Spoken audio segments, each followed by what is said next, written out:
Morning students, in continuation of our previous lecture class where we dealt about the structure and synthesis of collagen, in this particular lecture class we will be dealing with its associated disorder.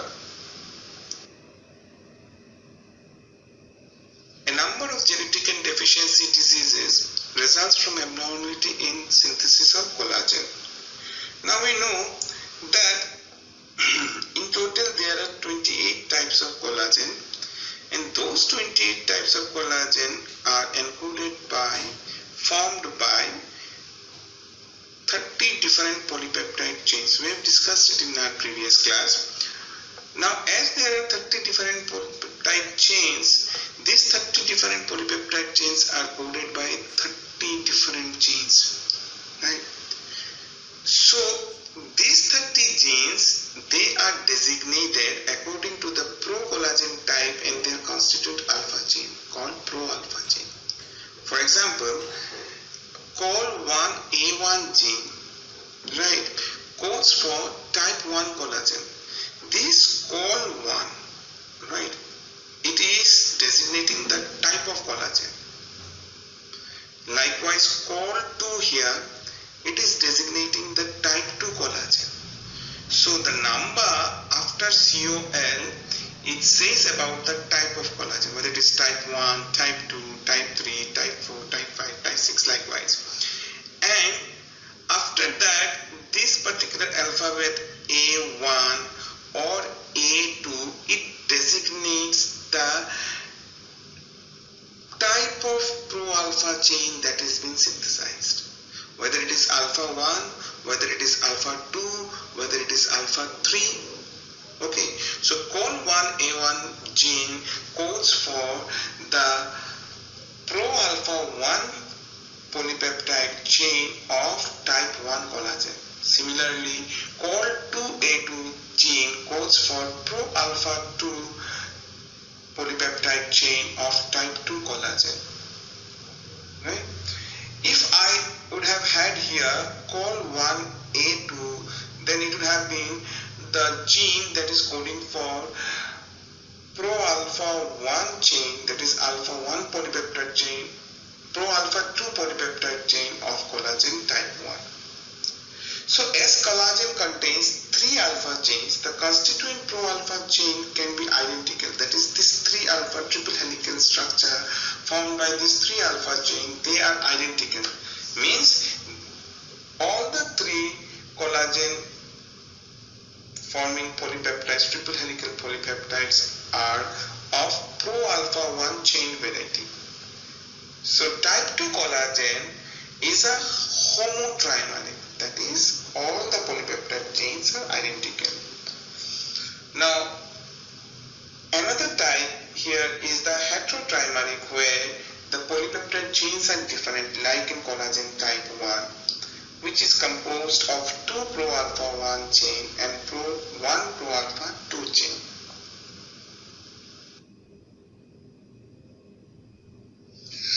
Now coming on to the type of collagen and the tissue distribution. Why this slide is important? Because we have to further understand the basis of the disorder associated with collagen. For that we have to know the distribution of collagen, the tissue distribution of collagen. So the tissue distribution of collagen, in this we should remember this type 1, type 2, type 3, type 4, type 10, right? So this type 1 collagen, as we have mentioned in our previous lecture class, that it is mainly present in the non-cartilaginous tissue, including bone, tendons and skin. Type 2 is mainly found in the cartilages and vitreous humor. Type 3 is mainly for the extensible connective tissues, including skin, lungs and vascular system. Type 4 is the basement membrane of the glomerulus, right? Type 7 is present in the dermo-epidermal junction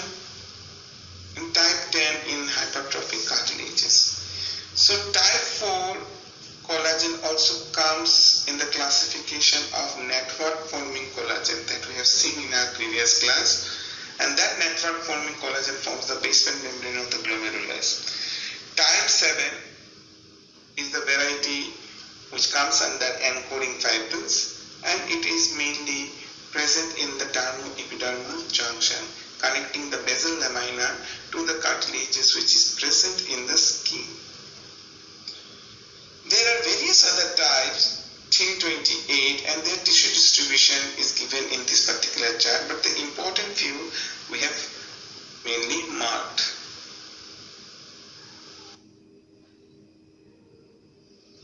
Here again, right, when we have another table which shows the few important type of collagen, type 1, type 2 and type 3. Here also we can see the homotrimeric and heterotrimeric fundamentals which we have discussed. You see type 1 collagen, as we have discussed, is heterotrimeric, that is, it consists of pro-alpha 1 chain of type 1 collagen, 2 numbers, and 1 number is pro-alpha 2 chain of type 1 collagen. So the 3 polypeptide chain are not identical, they are different, so they are heterotrimeric. But in case of type 2 and type 3, we have all the 3. For type 2, all the 3 polypeptide chains were of the variety pro-alpha 1, and for type 3 also it is pro-alpha 1, but the collagen types are different, type 2 and type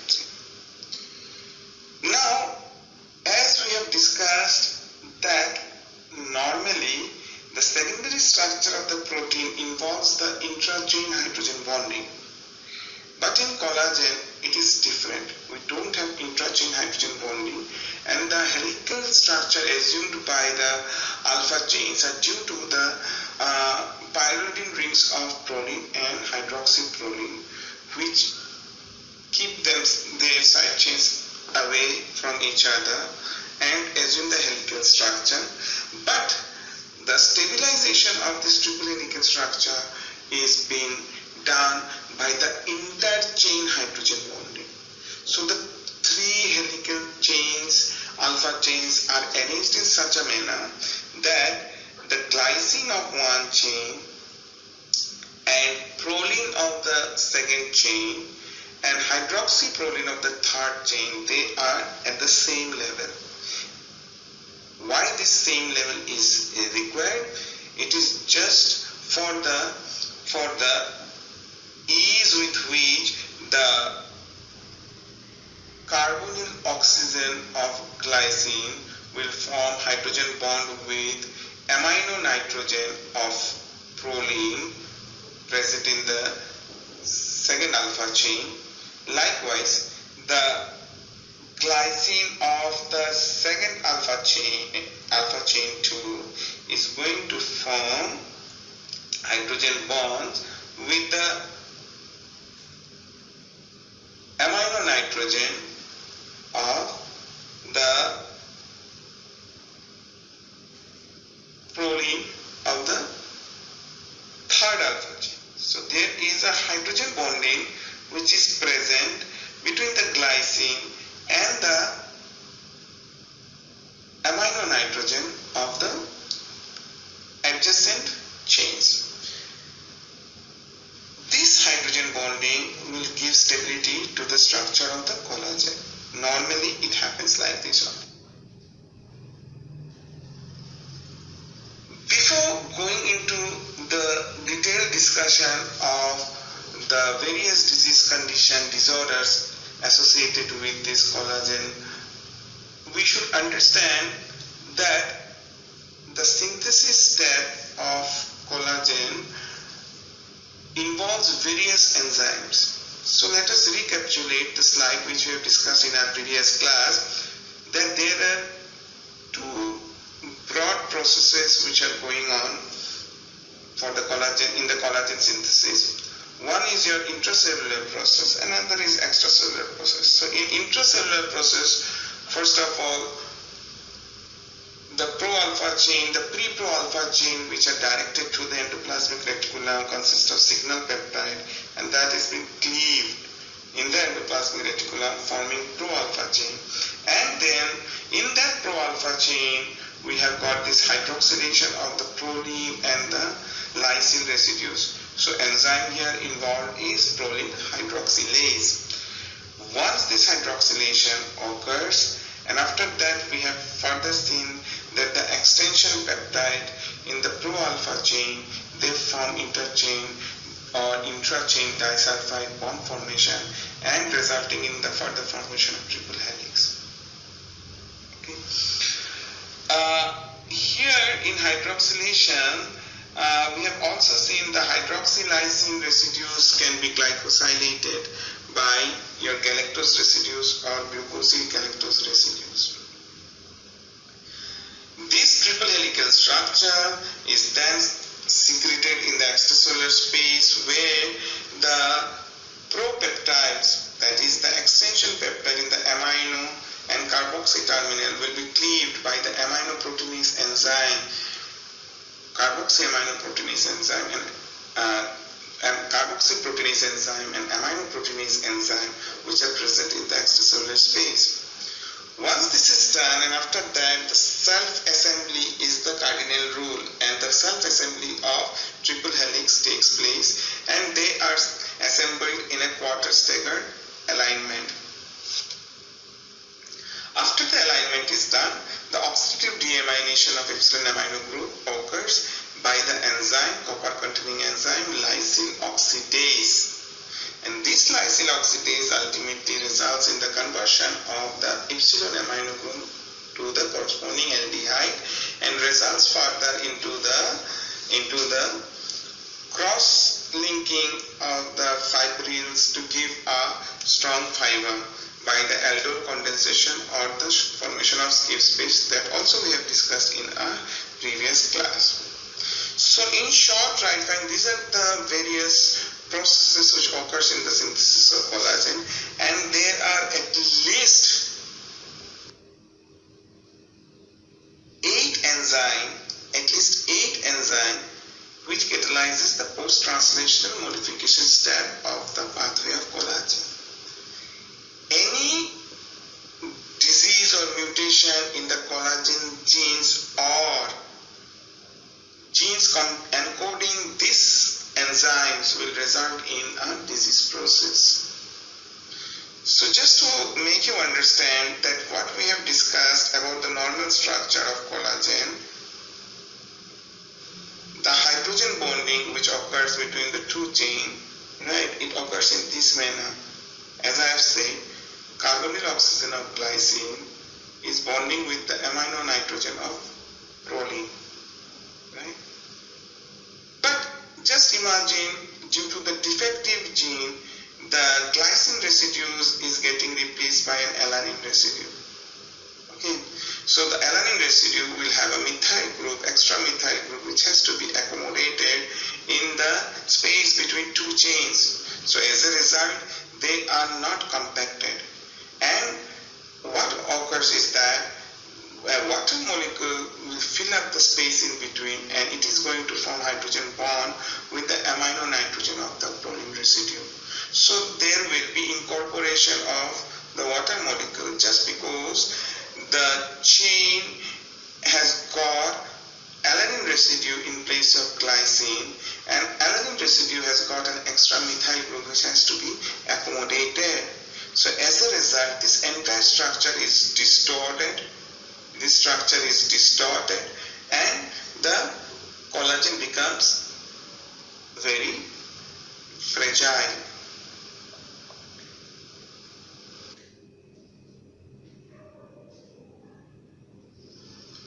Coming on to the various genes which are affected, and the enzymes they encode gets affected, resulting in the disease condition.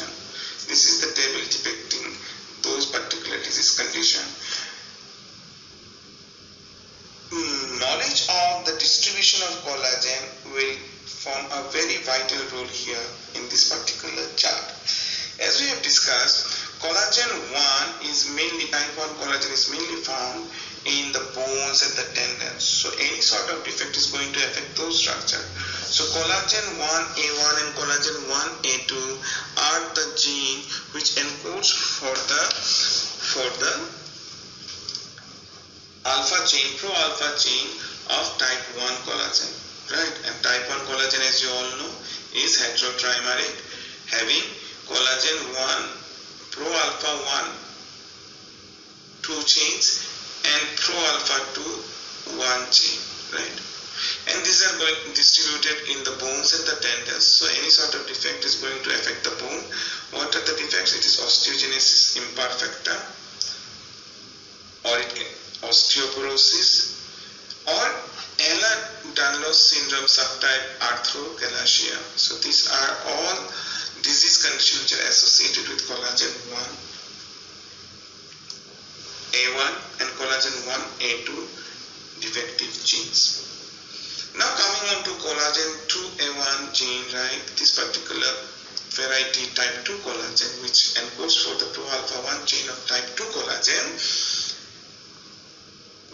The type 2 collagen is mainly present in the cartilage, so the disorder will be related to cartilage also. So we will have severe chondrodysplasia. Chondro means it's cartilage. So dysplasia in the cartilage is the chondrodysplasia. We will also have osteoarthritis, all related to the cartilage. Collagen 3 is the type 3 collagen, present mainly in the extensive tissues like vessels, blood vessels, lungs and skin. So their disorder will be Elledette Syndrome subtype vascular. So Elledette Syndrome will encounter various types are there. Two such types we have encountered till now. One is Elledette Syndrome subtype arthrochalasia and another is Elledette Syndrome subtype vascular.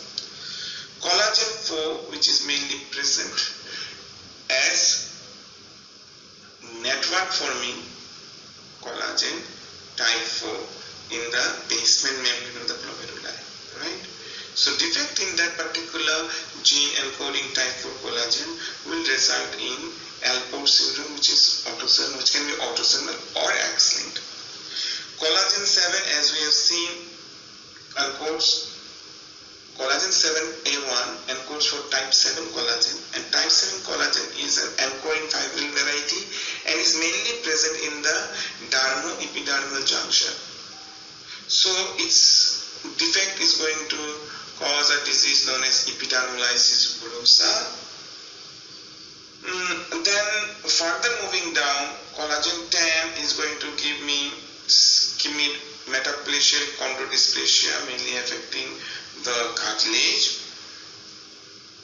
Another variety of disease is due to the defect in collagen 5 as well as collagen 1. The gene encoding for collagen 5 is collagen 5A1 and collagen 5A2 and collagen 1A1. So this defect will result in Elledette syndrome subtype classical. Collagen 3A1 and tenascin XB gene defect is going to give me Elledette syndrome subtype hypermobility. Lysyl hydroxylase, the enzyme which hydroxylates the lysine residue in the Y position, the gene encoding for lysyl hydroxylase will be defective in Elledette subtype kyphoscoliosis. And the gene which is defective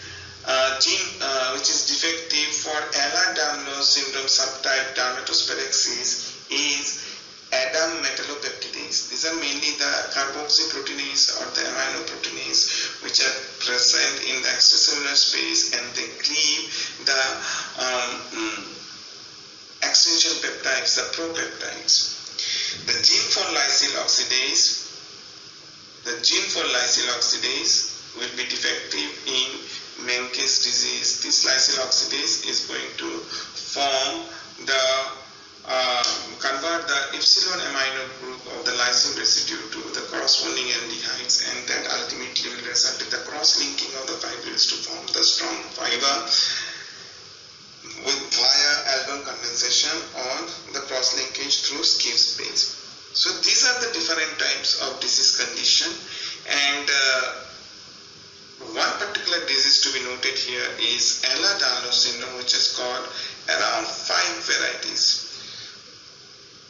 The classical variety, the hypermobility variety, the vascular variety, the arthrochalasia variety, the kyphoscoliosis variety, and the dermatosparaxis variety.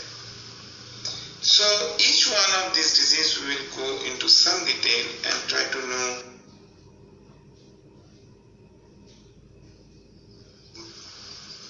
clinical features and the defect associated. First of all, Osteogenesis Imperfecta, which is also known as brittle bone disease. As we have discussed, brittle bone, related to bone, it has to be type 1 collagen, and the gene encoding for type 1 collagen is COL1A1 and COL1A2, which codes for the pro-alpha 1 and pro-alpha 2 chains of the type 1 collagen. So as we have discussed in the previous slide, that the replacement of the glycine by any bulkier amino acid, in our last slide we discussed that glycine replacement by alanine will result in the defective formation of the triple helix, and the collagen structure will be fragile. So likewise here also in osteogenesis imperfecta, due to defect in the gene, what is the defect? Defect is that the glycine residues is replaced by any other bulkier amino acid, which results in the decreased expression of collagen and abnormal pro-alpha chain assembly. And abnormality will ultimately result in abnormal fibrils, and the overall structure is going to get weakened. So the child is going to have abnormal fragile bones and blue sclera. So this is all about osteogenesis imperfecta. Now coming to Elledette Syndrome, this group, as I said, this is a group, around 5 subtypes are there for Elledette.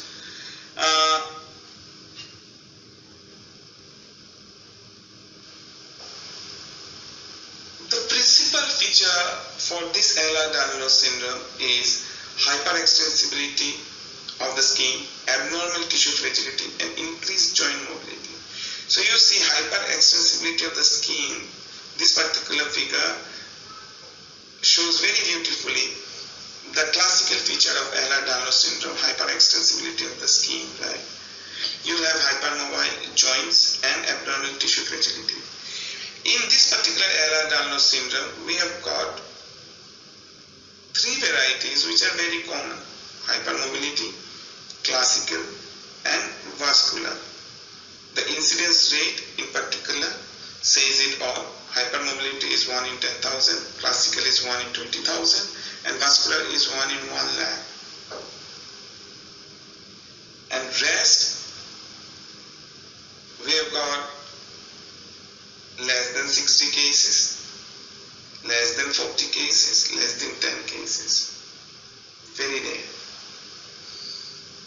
All the subtypes will have few features in common, that is the abnormal joint mobility, the hyperextensible skin, and the joint deformities like osteoarthritis and all.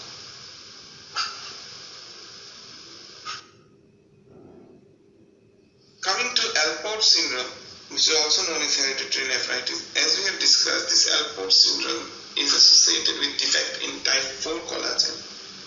Type 4 collagen, the gene encoding for the type 4 collagen is defective, and type 4 collagen, as we have classified earlier, is network forming collagen, right? These are not collagen fibril forming collagen, these are network forming, and they are present in the renal glomeruli, basement membrane of the renal glomeruli, in the inner ear and also in the eye. So clinical feature, obviously, if it is affecting the kidneys, it will result in hematuria. If it is affecting the inner ear, it is going to give us the symptoms of hearing loss. And if it is affecting the eye, then we will have ocular lesions. Now coming to epidermolysis bullosa. This particular disease condition is caused by the defect in the synthesis of type 7 collagen The gene encoding for type 7 collagen is collagen 7A1. This type of collagen is classified under encoding fibril variety, which encodes the basal lamina to the collagen fibers of the skin. So any sort of defect is going to affect the dermoepidermal junction, and the clinical feature is breaks and blisters as a result of minor trauma. Next, coming to Scarby. Scarby is due to deficiency in ascorbic acid. So ascorbic acid, as we have seen, along with alpha-ketoglutarate, acts as a cofactor for prolyl and lysyl hydroxylase enzyme.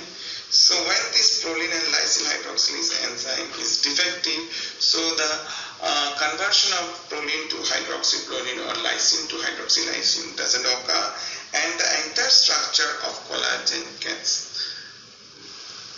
defective and weakened. So as a result, the clinical feature will be bleeding gums, subcutaneous hemorrhage, and poor bone healing. This is a very important subtopic from where always the question comes about the role of ascorbic acid, right? That deficiency of ascorbic acid resulting in bleeding gums, explain why. So this particular aspect you have to just know. The fundamental should be very much clear. Last but not the least is the Menkes disease, which occurs due to deficiency of the copper containing enzyme lysyl oxidase. So as we know, lysyl oxidase, what it does, it results in the conversion of the epsilon amino group of the lysine residue. Oxidative deamination conversion, it converts the epsilon amino group of the lysine residue to its corresponding aldehyde, and ultimately it will aid in the cross-linking of the two adjacent chains of the collagen, either by alveolar condensation or by skip space that has been discussed earlier. So any defect in this particular enzyme will result in defective cross-linkage and ultimately defective collagen synthesis, and which gives us the disease condition known as Menkes disease. So yes, disorders which were associated and what is the basic principle behind such disorder also been explained in this particular lecture class. I hope you will understand. If any doubts, you can come back to me. Thank you.